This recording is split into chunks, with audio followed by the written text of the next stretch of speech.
so we are now on 510번 문제 or the 510. Okay, so diretso tayo sa given, guys. So may nakalagay dito 3.5 meters. 3.5 meter. Okay? 자, 이거 무슨 뜻입니까? ano ba ibig sabihin ito? meron sa baba 차, 높이, 제한. Okay?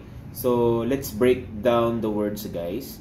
So yung cha means the car. 차. 네? 높이 is the height. And then 제한 meaning limit. So meaning car height limit. Okay? So therefore, guys, 3.5 meters yung height ng limit, no? Limit height of the car. Okay? So alin dyan sa mga choices yung tama? Okay? So actually you can see 높이 sa number 3, di ba? 높이가 3.5 meter 이하. Okay, so with iha, which means under or below, guys, no? Under. So meaning under 3.5 meter daw yung height. 차만. Okay? So cha, again, yung car, guys, and itong man, it's a particle, yung ibig sabihin only. Okay? So it's not one word. Kasi cha, again, car, and man means only. So yan yung yung mga particles, guys. Yan yung isa sa mga characteristics nila. Dumidikit sila sa mga noun, and it can confuse you if hindi mo sila alam, if hindi mo sila familiar, ganun, no? So mapagkamalan mo na one word itong chaman, which is not.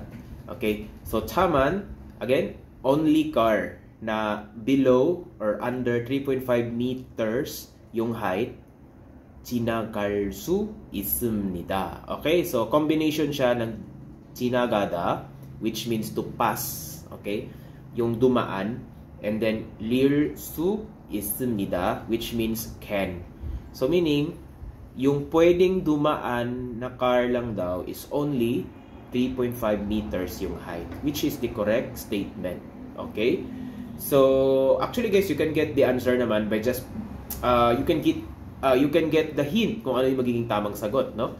So 높이, kasi yung pinag-uusapan sa ibang choices, 무게. Okay? So yung weight, 무게가 3.5 ton. Okay? So 3.5 tons daw yung weight. So mali na po kasi 높이 yung pinag-uusapan dito, yung height. 폭이. 폭 is yung width, guys, yung gaano siya kahaba, ganon, kalapad, ganon ba yun? Okay? Then 길이가, so 길이 is the length. Okay? So here, the length.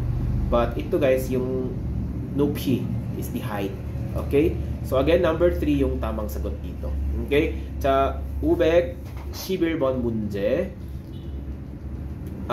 Dito, guys, may nakalagay na number 30. 30번. Okay? So, ay nakalagay dito, 공사 중. Okay? So, 공사 means the construction, then 중, it means, guys, in the middle. So, yung ibig sabihin yan, nasa kalagitnaan ng pagko-construct pa. So, meaning hindi pa tapos. They are in the middle of construction. Then, may nakalagay na word. Ito yung pinaka-ano dito, guys. Pinaka-key, no? 핵심 단어. Okay? 서행. Okay? 서행 means go slowly. 천천히 가다. 그런 뜻을 가지고 있습니다. So, yun yung ibig sabihin niya, guys. 서행. Okay? Slowly. So, dito naman sa choices, you can just get the hint kung ano yung magiging tamang sagot. 2번입니다. Number 2, 천천히, okay, slowly, 운전하십시오. Okay, 운전하다 means to drive. Then the 십시오 part, it means please, no? Siya yung formal form ng 세요. Okay, so 운전하세요, 운전하십시오. Okay, so 운전하십시오, please drive slowly. Okay, so number 2 yung tamang sagot, guys. Okay.